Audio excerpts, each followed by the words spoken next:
Muy buenas tardes, bienvenidos a esta nueva emisión de Asiento Extra de hoy, miércoles 16 de julio del 2025. Son las 2 de la tarde con 2 minutos. Un servidor de ustedes, Paulo Ulloa, les saluda en esta tarde bastante soleada y ventosa de miércoles, por lo menos aquí en San Juan de Tibás, en nuestros estudios de El Grupo Extra. Así que me imagino que hay mucha gente que está disfrutando de este buen tiempo que hay en prácticamente todo el país. Hoy he tomado este tema al que vamos a darle un poquito más de profundidad, porque siempre hay que hablar bien de lo que se está haciendo bien.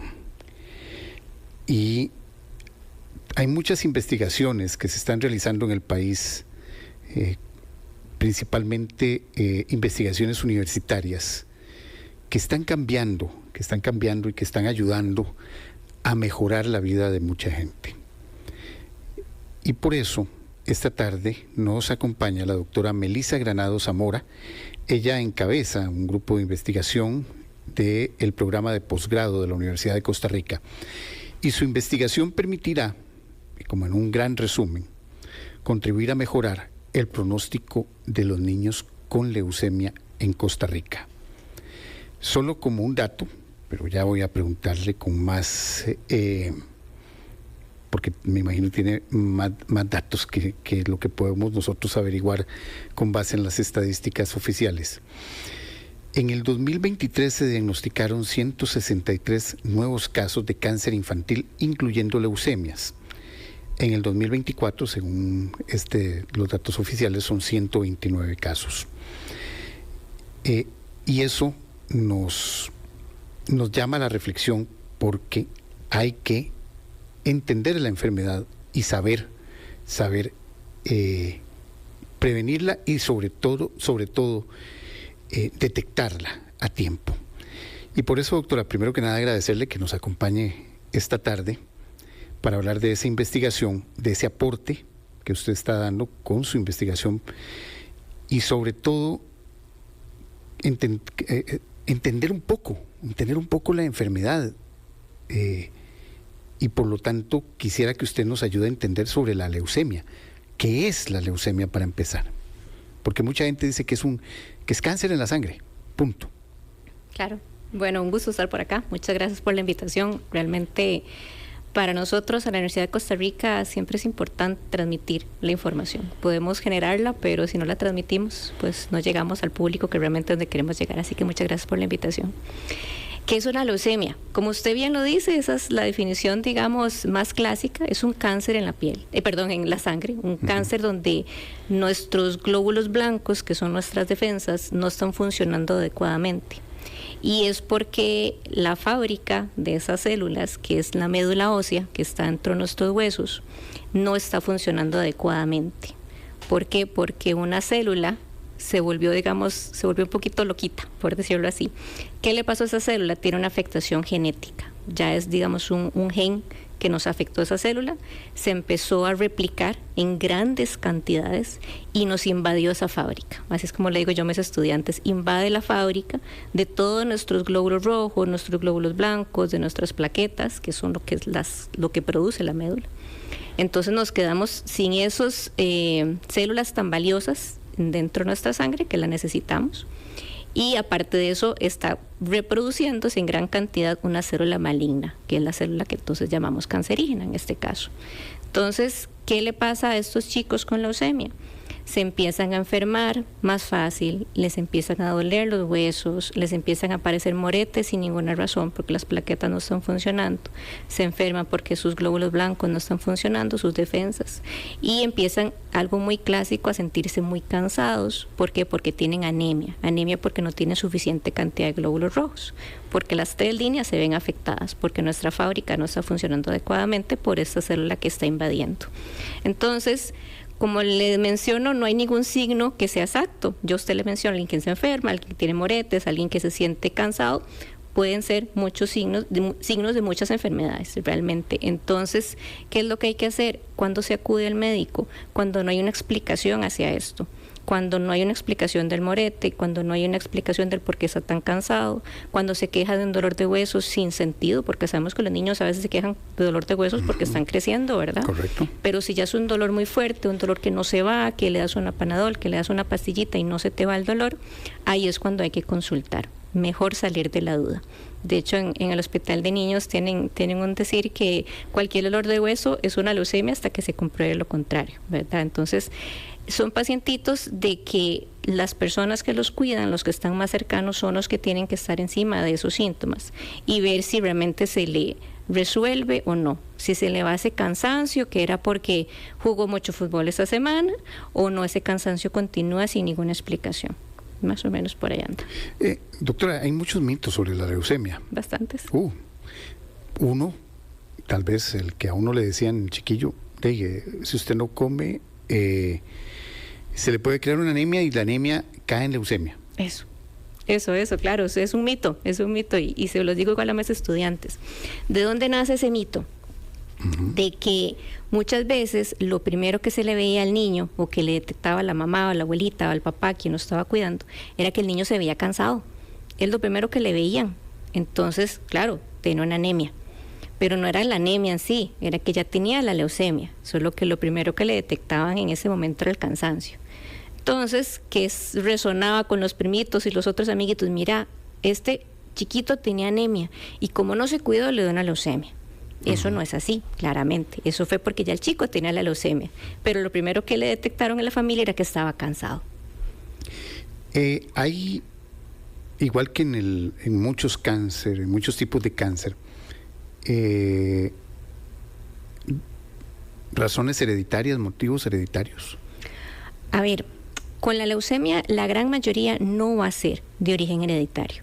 La gran mayoría va a ser algo que se llama adquirido, que es que esta célula que yo te mencionaba al principio adquiere esa alteración genética, no es algo que yo ya traía.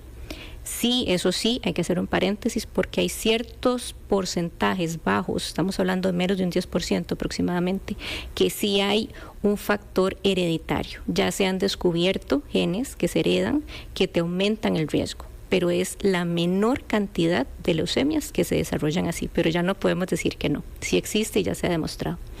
Y se puede decir que se adquiere la leucemia, quiere decir que esa célula, como usted decía, se vuelve en contra de su propio cuerpo, o sea, se vuelve una enfermedad autoinmune. ¿O es otra cosa? Sí, es otra cosa. Hay que verlo más bien como que esta célula se nos está multiplicando en grandes cantidades, nos está muriendo, que debería de morirse. A ver, nuestro cuerpo es muy inteligente y cuando una célula empieza a hacer algo incorrecto, lo normal es que esa célula se muera, ¿verdad? Porque siempre tenemos errores. Tenemos millones de células todos los días que se van a hacer nuevas. Y si alguna se equivocó, hay que matarla, ¿verdad? Así funciona nuestro cuerpo. El problema con estas células cancerígenas, tanto en la leucemia como en cualquier cáncer, es que estas células evaden esa muerte. Entonces, además de replicarse en gran cantidad, no me voy a morir. Entonces tenemos un montón de estas células malas replicándose en gran cantidad. Y como le decía, en la leucemia el problema es la fábrica, porque entonces mi fábrica está siendo invadida por esta célula. Entonces no lo vamos a ver como que no es una célula que se está volviendo contra nosotros. Realmente es una célula que está replicándose, es, digamos, en cierta forma oportunista. Estoy ocupando un espacio que aquí me encontré, que es la médula, y ya el cuerpo entonces no logra producir el resto de células que necesitamos nuestras defensas, necesitamos los glóbulos rojos para poder transportar el hierro, todo eso que nosotros tenemos en nuestro cuerpo, dejamos de tenerlo en las cantidades adecuadas por esa invasión de esa célula que se replicó en grandes cantidades, se multiplicó y nos invadió esa fábrica. ¿Cuántos tipos de leucemia hay, doctora? Muchísimos. Muchísimos tipos de leucemias, muchísimos. A ver, hay una primera clasificación, que podemos decirlo así, como dos grandes ramas, que se llaman leucemias crónicas y leucemias agudas. ¿Cuál es la gran diferencia? Una leucemia aguda, que es la que yo estudio, es algo que se te va a presentar en semanas. Pronto te van a dar los síntomas y la persona realmente también pronto puede fallecer si no se le da el tratamiento adecuado. En comparación con las leucemias crónicas, que el paciente puede durar años hasta que es detectado. Tenemos pacientes que son detectados cuando van a hacerse un examen de sangre de rutina, porque ni tenía síntomas de nada. y cuando se hizo el examen de sangre algo salió alterado. Esas leucemias son crónicas, el paciente dura años con esa enfermedad y muchas veces al principio ni siquiera se les da tratamiento. Hay que esperar a ver cuál realmente lo necesita. Esas son como dos grandes ramas y de ahí cada una sale por otro montón de grupitos más. ¿Es una enfermedad solo de los niños? No, no, a ver. La que yo estudié, la leucemia linfoide aguda B, ¿verdad? Ahí van los apellidos, por eso le decía, pueden ponérsele apellidos a la leucemia. Tienen un mismo nombre, pero muchos apellidos. Exacto, muchos apellidos, exactamente. Esta es la principal en niños, es la que más se da en niños. ¿La tenemos en adultos? Sí, claro, la tenemos en adultos. Perfectamente tenemos muchos adultos con esta enfermedad, pero la leucemia es en general, niños, adultos, cualquiera de los dos. Bueno, ahora sí, hablemos de la investigación y de lo que ha hallado. ¿Qué la motivó a hacer esta investigación? Porque el estudio es muy preciso sobre la leucemia linfoblástica aguda tipo B. Claro. Sí, es un apellido muy concreto. Exacto, es muy concreto. ¿Qué la motivó a hacer este estudio? Esa pregunta me gusta mucho. A ver, cuando empiezo yo mi maestría en la Universidad de Costa Rica, en el sistema de estudios de posgrado, necesitamos un tema para investigar. Yo ya estaba trabajando en la Universidad de Costa Rica y yo tenía claro que mi investigación, yo quería que fuera asociada a algo clínico, a algo asociado con pacientes. Y ya eso le hago un paréntesis, ya eso complica el panorama, ¿verdad? Porque investigar con pacientes aquí en nuestro país es complicado. Pero bueno, yo quería hacerlo en esa área. Contacto al doctor Carlos Santamaría, que yo ya lo conocía a él desde la especialidad, que fue otro posgrado que ya había llevado, y le comento que voy a iniciar mi tesis de maestría y que quiero orientarlo en esa área. El doctor Carlos Santamaría es el jefe del laboratorio de diagnóstico molecular del Hospital de Niños y entre los dos pues hablamos de este tema. Él me dice, bueno, vos ya sabes que la leucemia linfocítica aguda B, este nombre tan largo, es la enfermedad principal o es el cáncer principal en niños. Él trabaja en el Hospital de Niños y vemos una oportunidad de cómo con esta nueva mutación que salió podíamos ayudar a clasificar mejor a esos pacientes. Entonces yo por supuesto le digo sí, claro, hagámoslo. Ahí parte la idea de conseguir presupuesto a través de la Universidad de Costa Rica, conseguir el apoyo del Hospital de Niños, conseguir los permisos de bioética, todo lo que venía después de eso. Pero vimos, digamos, esa oportunidad de poder mejorar ya el diagnóstico que se le estaba dando a nuestros chicos acá, porque la verdad es que estamos bastante bien, pero siempre podemos estar mejor.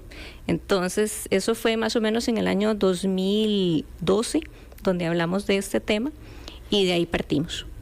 Estamos hablando de una investigación de 13 años, ya casi. Es una investigación que tardó bastante. Esta publicación salió finalmente en el año 2020. Ahí fue donde ya se publicó, digamos, los resultados finales. Los pacientes se les dimos seguimiento a los pacientes de 3 años, del 2011 al 2014, fueron 3 años y medio de pacientes, pero sin embargo el tiempo que ellos están en el estudio son 4 años por lo menos, para saber cómo le iba a ir al paciente. Entonces el último paciente del 2014 teníamos que esperar hasta finales del 2017, 2018 para saber cómo le había ido. Entonces hasta el 2018 podíamos cerrar y empezar a hacer nuestros análisis y nuestras conclusiones. Entonces por eso son estudios que son largos. De hecho pues ya tenemos otros 2 ahí en la marcha y son estudios que sí se toman su bastante tiempo. Desde empezar, como le decía, conseguir presupuesto, conseguir permisos, ahora sí, estudiar los pacientes, conseguir los consentimientos de los pacientes y esperar a ver cómo evoluciona el paciente para poder llegar a esas conclusiones que a veces son como muy puntuales, muy sencillas, pero pues que creemos que sí tienen peso. ¿Cuántos pacientes participaron? En este primer estudio que hemos hecho, participaron 126 pacientes, todos del Hospital de Niños, chicos desde 0 hasta 13 años. ¿Y hay grupos de control? ¿Ahí cómo se maneja una investigación? Porque es una investigación clínica y es muy difícil también que haya muchos padres que estén de acuerdo en ayudar en ese tipo de investigación, porque a mí me dicen que mi hijo, mi nieto está con esa enfermedad y yo lo que quiero es que se cure, por nada supuesto, más. Claro. No estoy pensando en que puedo ayudar, en que su enfermedad puede ayudar a alguien más. Claro, definitivamente. Y ahí donde entra nuestra labor es cómo desarrollar el estudio de una forma en que no se afecte al paciente. Nosotros lo que utilizamos son las muestras de diagnóstico que ya están guardadas. Esa muestra, en el momento que el paciente se le diagnostica, se guarda en el hospital de niños para cualquier otra prueba que necesite adicional. Esa muestra ahí está guardada, congelada, en un vialcito súper pequeñito. Entonces, nosotros diseñamos nuestro estudio de forma que no tuviéramos que pedirle una nueva muestra al paciente, solamente su consentimiento de que pudiéramos sacar esa muestra, tomar un volumen pequeño, porque por supuesto no la podíamos gastar, siempre dejando por si llegaba a necesitar algunas de esas otras pruebas. Entonces, esas muestras que ya estaban guardadas era lo que se iba a utilizar.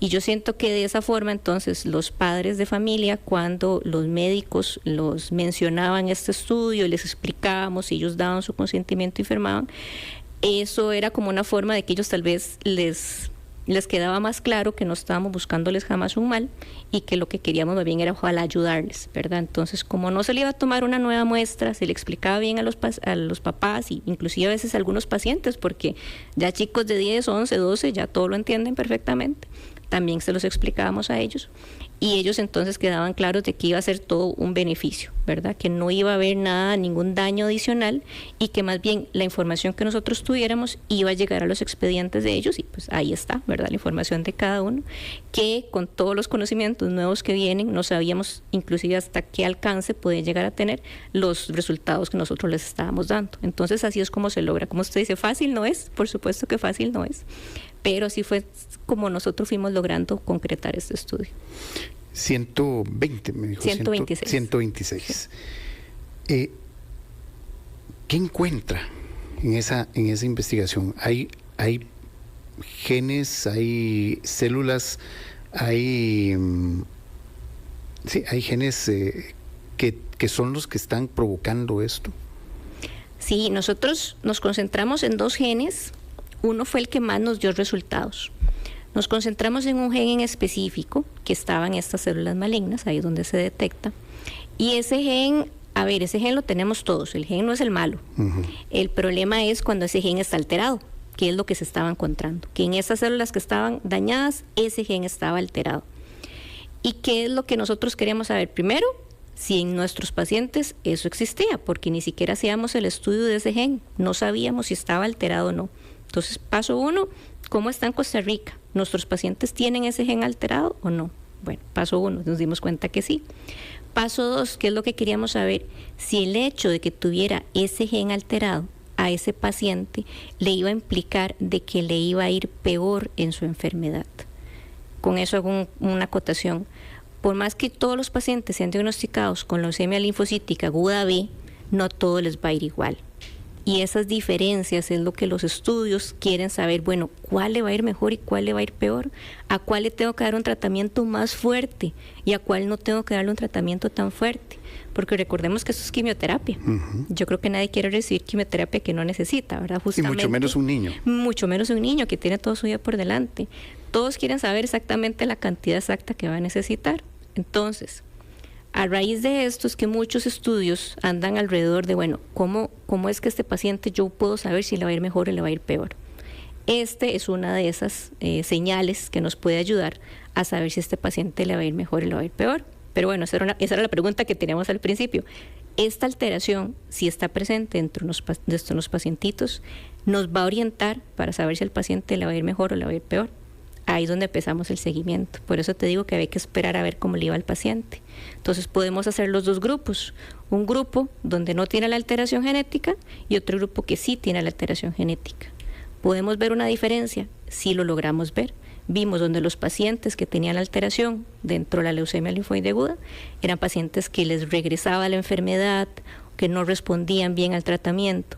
Entonces ahí es donde nos damos cuenta que con nuestros protocolos de tratamiento en el hospital de niños, lo que nosotros utilizamos, no lo que lo utilizan en China o en Rusia o en Europa, con nuestros protocolos, esa alteración genética sí implicaba que el paciente le tenían que dar más atención a nivel de tratamiento, más tiempo de seguimiento, porque era un pacientito que era más fácil que le regresara la enfermedad, que es lo que queremos evitar a toda costa, que esta enfermedad regrese. Al final entonces se encuentra esta es que no sé cómo se llama, alteración, alteración para no decir mutación. Ok, sí, perfecto, alteración genética, alteración es una forma bonita de decirlo. Sí. Exacto. Es persistente en nuestro país, es, como usted dice, si hay, este gen está en todos, pero esta alteración no necesariamente está en todos. No, esa alteración en una persona sana no está. Es en una persona que ya está enferma. No solamente, de hecho, se ha encontrado en leucemia, se ha encontrado en otras, se ha encontrado en linfomas también y otras alteraciones autoinmunes, pero esta enfermedad, la leucemia, es donde le estudiamos el gen. Una persona que está sana, que no tiene leucemia, tiene su gen normal. Solamente es en esos pacientes con leucemias y, como te digo, con otras, con linfomas, que se encuentra que el gen está alterado. Pero una persona que anda ahí en la calle y que no tenga nada de esto, su gen está normal, no tiene por qué tenerlo alterado. Sobre esto, entonces, doctora, ya viéndolo, usted logra identificar estas alteraciones, logra clasificar dos grandes grupos y encuentra que uno de ellos sí tiene mayor posibilidad de que haya recaídas e incluso mortalidad. Con ese hallazgo, ¿qué pasa? ¿Cuál es el siguiente paso? Porque vamos poquito a poco, descubriendo este estudio. Claro. ¿Qué sigue? Bueno, por la línea del tiempo que te conté, estos pacientes, el que había sido diagnosticado en el 2011 y yo le doy resultado del total del estudio 2018-2019, el paciente ya probablemente salió adelante, terminó su tratamiento, ya regresó a la escuela, Dios primero, o bueno, lamentablemente algunos ya fallecieron. Entonces, estos pacientes que reciben los resultados del examen que le hicimos, sí, tiene la alteración o no tiene la alteración, pero todavía no te podemos decir si está asociado con mal pronóstico o no. Estos pacientes en sí se les da el resultado. ¿Dónde viene el mayor beneficio? Para los pacientes que vienen después. Del 2018 para acá. Exactamente, 2018-2019 la prueba se implementa en el hospital, que ese yo siento que es como lo que más que logramos, digamos, el hacer a través de, como te digo, el laboratorio de diagnóstico molecular del doctor Santamaría, porque entonces es una prueba que se implementa en el hospital de niños.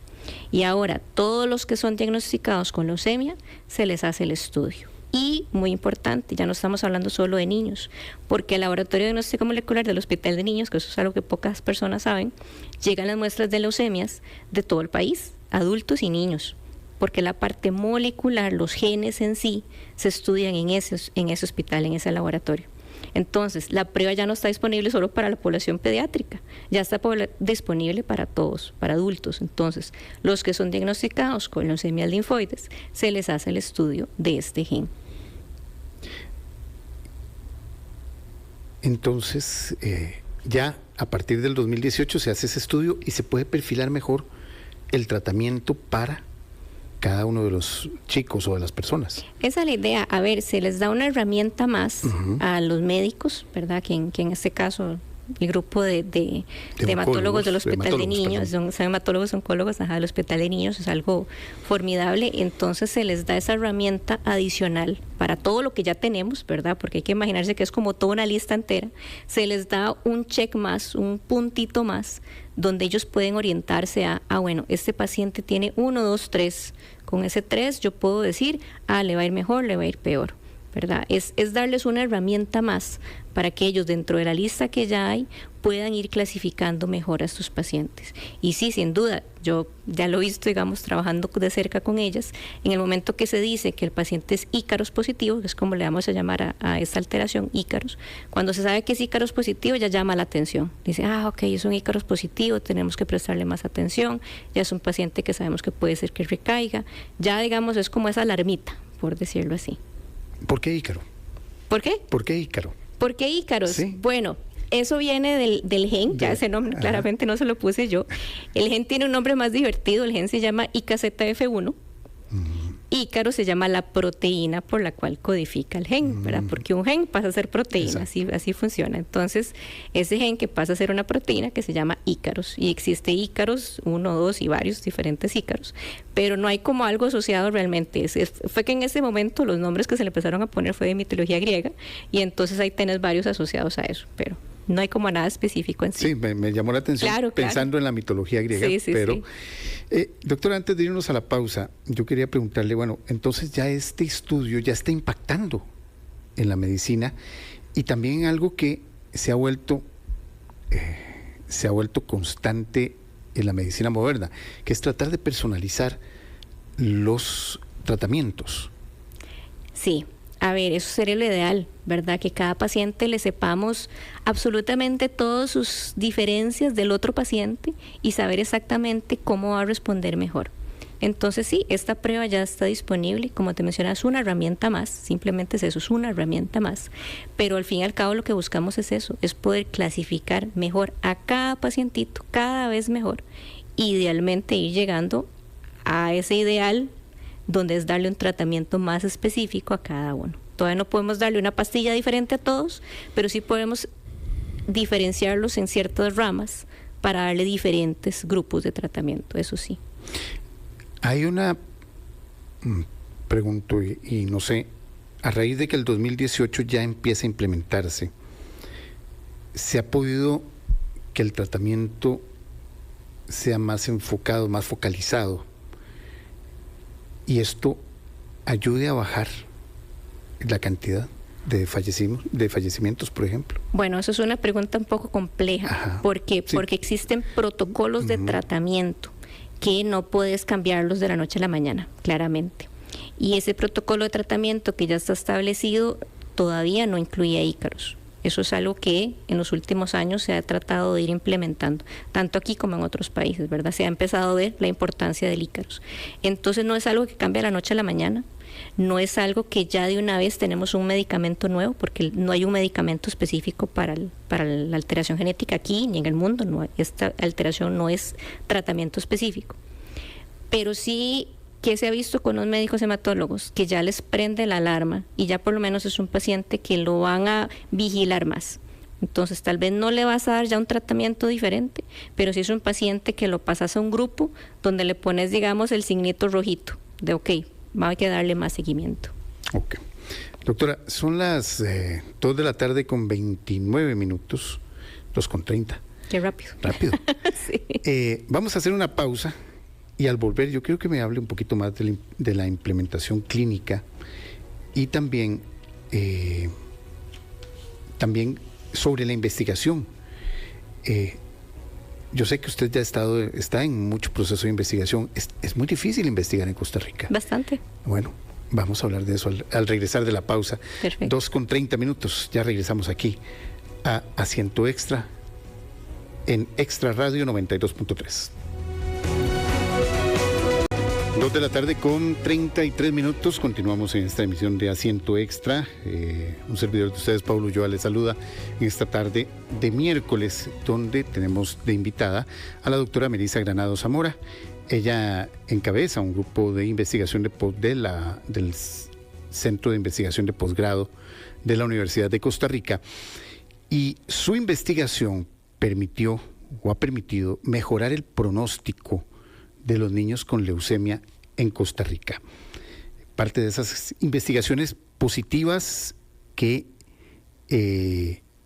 da las universidades públicas, que hay que decirlo, las universidades públicas y las universidades en general, si se les da y se les administra de alguna manera recursos bien guiados, nos pueden proporcionar un montón de investigaciones y un montón de mejoras, y en este caso, mejoras a la atención de niños con leucemia. Doctora, ya usted me dijo que esto provocó el cambio en el protocolo de atención de estos niños, o por lo menos abre la posibilidad de que los especialistas se den cuenta que los niños tienen o no tienen esta alteración genética, y que eso les va a ayudar a prestar mejor atención. Entonces, ya uno puede decir, hay elementos tangibles que esta investigación dio y nos puede permitir una mejora en respuestas, ojalá más adelante en medicamentos, pero sobre todo en vigilancia. ¿Qué sigue? ¿Cuál es el siguiente paso? Bueno, esto no se detiene, ¿verdad? Definitivamente. Sí, porque usted abrió la puerta. Sí. Okay. A ver, bueno, la puerta realmente la habló el doctor Santamaría cuando empezó con todo esto, pero no podemos detenernos porque a nivel internacional tampoco se detienen. Y realmente la idea es no quedarnos atrás, definitivamente. Ya hay muchas otras alteraciones genéticas y muchos otros estudios que apuntan hacia dónde tenemos que ir. Entonces, ya esta prueba está disponible. Como te mencionaba, tal vez no ha cambiado el protocolo en sí, pero sí definitivamente es una herramienta más para los médicos para que puedan darle la clasificación adecuada a sus pacientes y los puedan atender mejor. Lo que sigue ahora, que es lo que estamos haciendo, es seguir con otras alteraciones nuevas que ya hay descritas a nivel internacional y que estamos investigándolas ya en nuestros pacientes. Tenemos otro estudio adicional que está ahorita ya en su etapa final, está por terminar ahora en diciembre. Allí la doctora Gabriela Soto del Hospital de Niños realmente ha sido la mano derecha con todo esto, y ahí tenemos otros 100 y tantitos de pacientes incluidos. Justamente, igual, leucemia linfocítica aguda B, la misma historia con los chicos, pero para buscarles 5 genes adicionales. Ya no solo que estamos hablando del IKZF1, sino otros 5 adicionales, porque se ha visto que estos otros 5 clasifican aún más el paciente, los clasifican aún mejor, con la gran ventaja de que la prueba que ya se le hace para el IKZF1 nos ayuda con la información de estos otros genes. Entonces no implica ni siquiera un gasto adicional. Ya la prueba en sí, que es muy completa, estaba disponible. Ya la tenemos acá. Entonces, sin implicar un gasto mayor, estamos estudiando sus otros genes y estamos tratando de definir si realmente son lo suficientemente importantes a nivel de nuestros pacientes para darles un seguimiento mayor y ir afinando esa clasificación, ir afinando esas ramitas que le decía, ir haciendo más ramitas y ahora sí, ir dejando a los chicos en un grupo donde están mejor en su situación de si les va a ir mejor o si les va a ir peor. Por allí vamos. Y ya lo expandimos también a adultos, ¿verdad? Entonces, esa alteración, como le mencionaba, ya se le hace a los pacientes con leucemia linfoide aguda, adulto o niño. Pero se nos estaba quedando por fuera, a nivel de adultos, otra enfermedad que también es muy fuerte en ellos, que es la leucemia mieloide aguda. Esa es otra de los apellidos. Entonces, otra investigación que tenemos es en los pacientitos con leucemia mieloide aguda, que de ellos información genética teníamos muy poco acá. Entonces, estamos empezando para ver cómo está a nivel de adultos esta enfermedad con la parte genética. Doctora, ¿hay alguna diferencia en la enfermedad, en el perfil de la enfermedad, en un niño costarricense a un niño de otro país? ¿Es un gen solo de los ticos esta alteración? No es un gen, es la alteración. ¿O se ha logrado establecer diferencias o similitudes? A ver, no vamos a decir que son súper diferentes las enfermedades, ¿verdad? No vamos a decir que mi perfil genético es completamente diferente al perfil genético de un paciente europeo que tenga igual a leucemia linfoide aguda.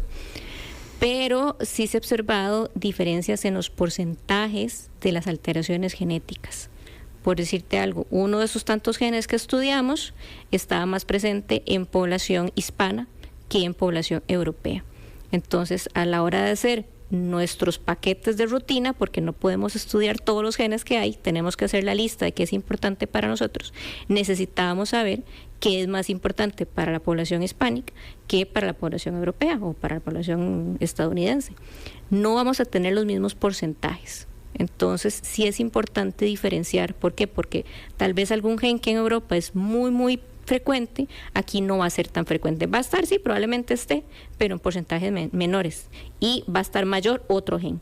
Entonces, por eso siempre es importante, dependiendo de nuestro origen, poder tener una idea cuáles son los genes más alterados en esas enfermedades. Pues como te digo, no es que va a ser blanco y negro, no es que va a haber una diferencia gigante, pero sí en la cantidad de alteraciones que hay de un gen, en la cantidad de pacientitos que la tengan, va a ser diferente. Entonces, por eso era nuestro primer objetivo, saber si lo teníamos acá o no, y en qué porcentajes. Puede ser que lo tenemos en un porcentaje tan pequeño que dijéramos, la verdad es que el costo-efecto realmente no nos va a funcionar, entonces no decíamos del estudio completo, digamos, pero nos dimos cuenta que sí lo teníamos en un porcentaje muy similar a lo que estaba reportado a nivel internacional. O sea, tenemos a nivel internacional y a nivel latinoamericano, digámoslo así.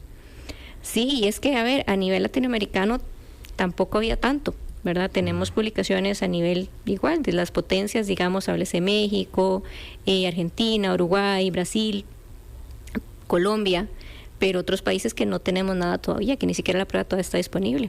Entonces todavía queda la duda, la interrogante, ¿cómo estará ese país? Siendo nosotros de Centroamérica, queríamos saber en Centroamérica cómo estamos. Y no hay mayor cantidad de datos, solo Costa Rica. Exacto. Eso quiere decir que hay poca investigación a nivel regional. Sí, y estamos hablando principalmente del problema de presupuesto. ¿Ha habido cooperación? ¿Se ha compartido esta información con países de Latinoamérica, con hospitales especializados?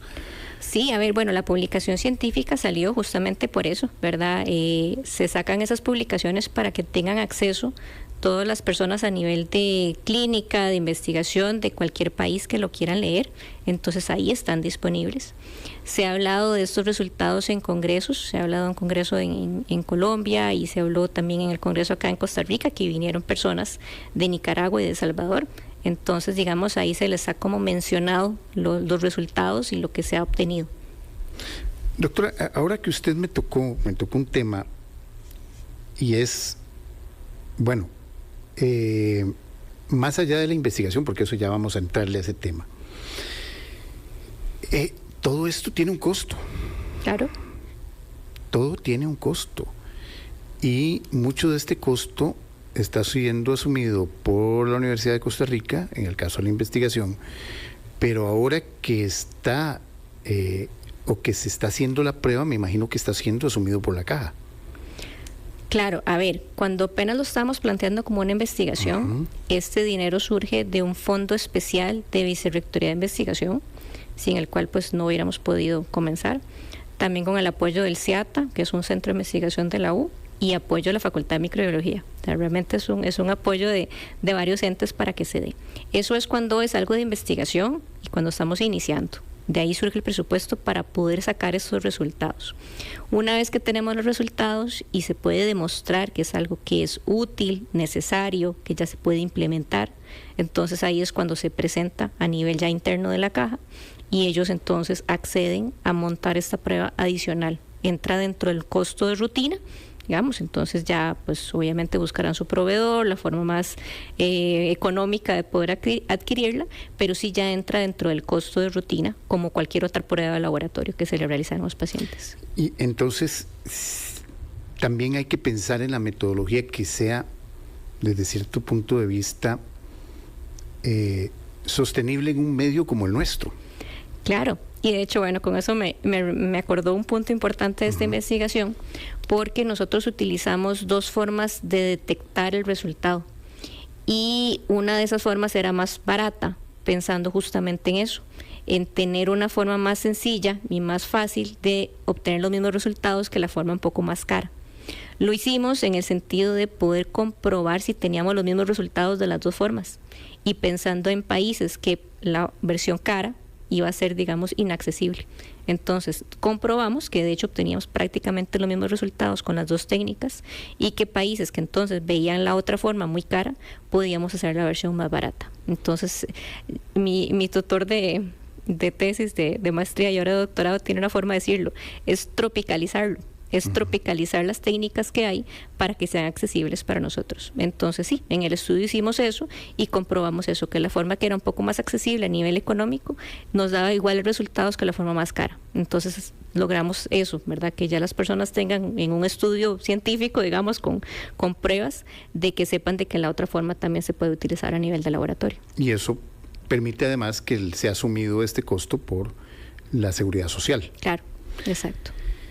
Entonces esto me abre, doctora, la gran pregunta de qué tan difícil es investigar la investigación clínica en Costa Rica. Usted inició esta investigación en 2012, publicó en el 2018, pero esos 6 años estoy casi seguro de que encontró 501 trabas más. Algo así. Básicamente yo le diría que aquí investigar a nivel clínica es casi imposible, y el casi haciéndose chiquitito. Entonces, sí, fueron muchos años. La publicación salió en el 2020. Cerramos en el 2018. Después de eso viene la parte de redacción. Hay que mandarlo a revistas, que las revistas te lo acepten y que te digan que sí. Pero volvámonos a Costa Rica. Es muy complicado. Tenés que empezar por conseguir presupuesto, que aquí ya sabemos que por la situación país y la situación global está muy complicado conseguir presupuesto. Y además de eso, por el hecho de ser clínico, tenés que conseguir permisos. Y claramente lo que es investigar con humanos, por supuesto que tiene que estar muy bien regulado. Pero se vuelve un no tras no tras no. Y como me decía un colega una vez, la persona que termina teniendo una investigación clínica que tiene frutos es porque es una persona terca. Y ese terca es porque realmente recibís 900 no y aún así todavía estás dispuesto a ver cómo lográs conseguir ya sea el presupuesto, conseguir el permiso y ir ahí tocando puertas. Realmente me ha tocado hasta estar en pasillos esperando firmas, esperando que alguien salga porque necesitaba esa firma, porque no se pudo dar, y mandar cartas que van, cartas que vienen, cosas que te decían que no, y entonces uno buscarle cómo lograr el sí. Entonces es muy, muy complicado, muy desgastante y algo que te toma principalmente mucho tiempo, que es lo que realmente tal vez es más frustrante. Uno quisiera poder hacer las cosas un poquito más ágiles para que para el país no implicaran más bien tanto gasto de tramitología, porque realmente se vuelve un gasto. Yo ya decía que la mitad de mi doctorado, que es lo que estoy ahorita, la mitad es administrativa y la mitad realmente es investigación, en lo que ha sido de tramitar todos los papeles y permisos y presupuesto. Entonces sí, no, es algo que uno hace porque lo quiere hacer realmente, porque me nace y porque es algo que yo pues me apasiona, ¿verdad? Pero si usted no lo quiere hacer rapidito, cuando encuentras el tercer no, lo dejas todo tirado y seguís por tu lado. Entonces sí, es muy difícil principalmente en esas ramas que te decía, conseguir presupuesto, conseguir permisos y tener la paciencia de que es algo que no sale en unos cuantos años, definitivamente. Y hablamos tal vez del presupuesto. Bueno, las instituciones públicas, en el caso de la Caja, no van a empezar a creer en lo que la doctora Granados diga de primera entrada. Claro, totalmente. Entonces no van a asignarlo. Se recurre entonces a la Universidad de Costa Rica, que tampoco le van a creer de primera entrada a la doctora Granados. Tampoco, también tengo que pelear. Entonces, ahí, sí. Es como una pelea constante para defender de que lo que está haciendo la idea, porque en un principio es una gran hipótesis. Exacto. Va a tener un resultado positivo. ¿Cuál fue el peor obstáculo que usted enfrentó, además de empezar a tocar 500 puertas y que le digan que no? ¿Cuál fue ese gran obstáculo que usted dice, cuando ya lo sobrepasé, ya caminó todo el resto? A ver, todos los trámites de permisos, toda esa burocracia de poder conseguir permisos para poder, yo decía, siquiera levantar una pipeta, que es algo que utilizamos en el laboratorio, poder llegar a ese día realmente fue complicado. Entonces yo diría que lo más complicado fue el área de conseguir permisos para poder iniciar. Definitivamente ese fue el mayor obstáculo. Uno entiende, y yo soy una defensora de la parte de bioética, de la parte de todo lo que hay que lograr. Yo soy una defensora de todo eso. Pero sí, digamos, la parte de tramitología es muy extensa. Uno entiende el porqué. Pero sí las trabas que hay se vuelven a veces mayores de las razones reales de lo que el por qué existe, ¿verdad? Entonces, como vos decís, cuando yo sentí que ya algo iba a fluir, no fue que ya todo iba perfecto después, pero sí donde yo ya sentí que ya podía iniciar, cuando ya tenía esos permisos para poder iniciar. ¿Y eso cuánto tiempo le llevó? Depende del estudio, pero si estamos hablando de este que te estoy hablando, que pues ya fue hace bastantes años, todavía no estaba la ley biomédica, entonces estamos hablando de hace un tiempo atrás. En ese momento más o menos fue un año.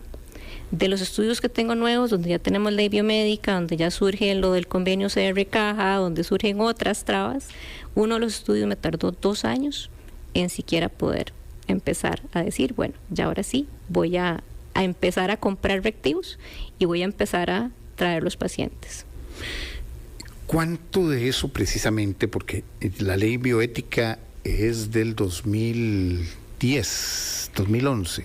Sí, pero el reglamento faltaba después, entonces se pudo implementar unos años después. Ok. ¿Ha sido más de trabas que de...?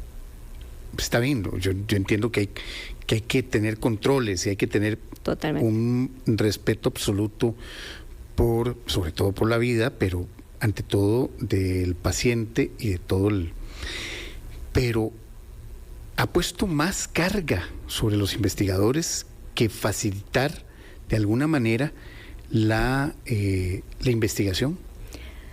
Sí, a ver, como te digo, uno entiende el por qué existe. Porque existe la bioética en sí, ¿verdad? Nos vamos para atrás y Helsinki, Nuremberg, todo eso es esencial. Correcto. Definitivamente es esencial el poder controlar que las personas no se estén aprovechando de la gente, ¿verdad? Que los investigadores nunca se aprovechen. Y ni siquiera hasta actuar de forma sin conocimiento, ¿verdad? Entonces ya ahí sí ya no podías ni siquiera justificarte de, yo no sabía, ¿verdad? Nunca caer en ese error. Pero sí, sin duda, las cargas que llegan a raíz de estos reglamentos y a raíz de esta ley, se vuelve una traba a los pasos que hay que seguir. ¿Por qué? Porque tal vez no solamente hacia nosotros, inclusive entre los mismos comités de bioética, los pautas que tienen que seguir son gigantes, porque ya, por supuesto, y te cae la ley encima, nadie quiere caer preso. Entonces, los reglamentos, el reglamento que hay que seguir, los pasos que hay que seguir, se vuelve una carga gigante que ya se sale hasta de lo lógico, realmente. Entonces, ya no solamente lo estás haciendo, obviamente, por proteger al paciente, que es al fin y al cabo lo más importante. Lo estás haciendo por cumplir con cosas específicas que ni siquiera calzan con lo tuyo. ¿Por qué? Porque una ley biomédica que fue escrita pensando en todo, investigaciones farmacéuticas, en investigaciones que estás investigando con una bacteria que jamás vas a ir a investigar con un paciente, cosas que no tienen que ver una con la otra, todo está acuerpado ahí. Entonces es un poco difícil ajustar cada investigación a esta gran ley y a este gran reglamento, donde no se nos va a ajustar exactamente a cada investigación. Entonces, las trabas que tenés porque no te calza el punto B y tenés que ver cómo justificas el punto B porque la tuya no te calza ahí, y no solo el punto B, son un montón de puntos que vienen para abajo, realmente es complicado. Y como te digo, no solamente para nosotros, inclusive yo lo he visto dentro de los comités de bioética, donde ellos actuando de su mejor fe, pero saben que tienen que cumplir con esto. Entonces es otro paso más, otro traba más para nosotros poder inscribir el proyecto y para ellos poder aprobarnos el proyecto. No quiero jugar de abogado del diablo, pero eso también para algunas pseudo investigaciones. Si no fuera una investigación formal. Claro. A ver, yo diría que la pseudoinvestigación debería de frenarse no cuando va llegando al comité de bioética, sino cuando usted lo está inscribiendo en la comisión de investigación, donde usted está inscribiendo el proyecto, donde te vayan a dar presupuesto, donde te dicen que sí, ahí es donde debería detenerse, no un comité de bioética. Pero claro, definitivamente puede ser que algunas lleguen ahí y le van a decir, eso no tiene ni pie ni cabeza, ¿verdad? Esto deténgalo acá. Por lo menos para nosotros en la Universidad de Costa Rica, nosotros tenemos que pasar por una comisión de investigación, un comité de investigación que te lo apruebe, que te lo revisa y te dice, sí, lo que usted está planteando, tenés la forma de lograrlo y lo vas a lograr de la forma que usted lo está pensando. O sea, eso se llama que sus objetivos cumplan con la metodología y con lo que usted quiere obtener de ahí. Ese estudio previo, para nosotros por lo menos, viene de estos centros de investigación o a través de la Facultad de Microbiología, donde ellos se dan cuenta si lo que vas a hacer tiene pies y cabeza o no. En ese sentido hay un valor adicional, entonces, del sistema de estudios de posgrado. Es un gran filtro. Es un gran filtro, no solo es sacar investigaciones por sacar investigaciones, sino que lo que sale ya de ahí está muy bien justificado y comprobado. Definitivamente, ellos es un semillero de información que sale de esas investigaciones, porque no se trata de inscribir por inscribir lo que se te ocurrió, el proyecto que te pareció bonito. Definitivamente, bueno, este año están cumpliendo sus 50 años, ¿verdad? El sistema de estudios de posgrado. A través de sus 50 años, ellos lo que han buscado es que las investigaciones que estén asociadas a nuestras maestrías, a nuestros doctorados, a nuestras especialidades, que son los posgrados que tenemos, tengan un sentido, un valor, y que los resultados que tengan en el área que sea, todas las áreas que hay, sean con un propósito, ¿verdad? Entonces sí, definitivamente ese filtro que existe es para eso, para no ni malgastar recursos del país, ni malgastar el tiempo de nuestros investigadores y los estudiantes que también hacen sus trabajos final de graduación con nosotros, que todo tenga un propósito. Doctora, ya nos está ganando el tiempo y yo quería hacerle usted siguió con otras ramificaciones de esta investigación. Entonces yo quisiera preguntarle, usted es muy joven, usted es bastante joven. Gracias. ¿Cómo se imagina, tras estas investigaciones que usted está realizando, que espero lleguen a buen puerto en relativamente el tiempo que sea necesario y no alargarlo más? ¿Cómo se imagina usted ya, con base en sus hallazgos, que sea el abordaje, por ejemplo, de la leucemia en 10 años, en 20 años? ¿Cuál va a ser, gracias a esta investigación suya, cuál podría ser la forma de abordar esa enfermedad? Yo ni siquiera lo asociaría solamente a esta investigación. Yo digo que definitivamente lo que yo quisiera lograr con mi área, digamos, en lo que estoy tratando de dedicar mi área de investigación. Con su aporte. Con mi aporte, veámoslo así, es que esto nunca se detenga. Porque si afuera no se detiene, nosotros no nos podemos detener tampoco. Y ya sabemos toda la información que nos hace falta. Entonces, si queremos que nuestros pacientes eventualmente estén mejor tratados, la parte de investigación de genes y la parte de traer nuevos tratamientos que ya están disponibles a nivel internacional y que aquí a veces solamente por salacuartazo se logra. El hecho de poder traer esos tratamientos a nuestro país y que ya están disponibles, que las pruebas de laboratorio sean disponibles, es lo que yo desearía que en algún momento se vaya logrando, ¿verdad? Y que las personas que vengan atrás mío, porque ahí vienen, gracias a Dios, vienen más personas haciendo investigación en esto, que sigan con esto, ¿verdad? Y así también los médicos que ven la necesidad, que son los que están con sus pacientes enfrente, también que hay unos excelentes que por dicha están también en estas investigaciones involucradas. Ellos saben la necesidad, entonces que también a través de ellos se siga dando esa sed de necesitamos más, no nos podemos quedar en lo que ya tenemos porque definitivamente podemos estar mejor.